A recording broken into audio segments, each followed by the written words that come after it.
BJP ನಿಯೋಗದಿಂದ ಕನಕಪುರದಲ್ಲಿ ಬರ ಅಧ್ಯಯನ, ಮಲ್ಲೇಗೌಡನ ದೊಡ್ಡಿ, ಸಾಸಲಾಪುರ ಗ್ರಾಮದಲ್ಲಿ ಪರಿಶೀಲನೆ.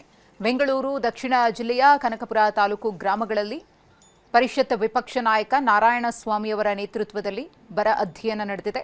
ಲೋಕೇಶ್, ಕೃಷ್ಣ, ಚೌಡೇಗೌಡ ಜಮೀನಿನಲ್ಲಿ ಪರಿಶೀಲನೆಯನ್ನ ಮಾಡಿದ್ದಾರೆ. ಮಾಜಿ ಸಚಿವ ಮಹೇಶ್, ಶಾಸಕ ಟಿಎಸ್ ಶ್ರೀವತ್ಸ ಸಾಥನ್ನ ಕೊಟ್ಟಿದ್ದಾರೆ. ಗಮನಿಸ್ತಾ ಇದ್ರೆ ಬಿಜೆಪಿ ನಾಯಕರು ಬರ ಅಧ್ಯಯನಕ್ಕೆ ತೆರಳಿದಂತಹ ದೃಶ್ಯ ಇದು. ಪ್ರಮುಖವಾಗಿ ಲೋಕೇಶ್, ಕೃಷ್ಣ, ಚೌಡೇಗೌಡ ಎಂಬುವರ ಜಮೀನಿನಲ್ಲಿ ಪರಿಶೀಲನೆಯನ್ನ ಮಾಡಿದ್ದಾರೆ. ಈಗಾಗಲೇ ನಮ್ಮ ಪಕ್ಷದ ವತಿಯಿಂದ ಅಧ್ಯಕ್ಷರು 10 ಭಾಗಗಳಿಗೆ 5 ಟೀಮ್ಗಳನ್ನು ಮಾಡಿದ್ದಾರೆ. ಈ 5 ಗುಂಪುಗಳಾಗಿ ಎಲ್ಲಿ ಮಳೆ ಆಗಿದೆ, ಬೆಳೆ ಆಗಿದೆಯಾ.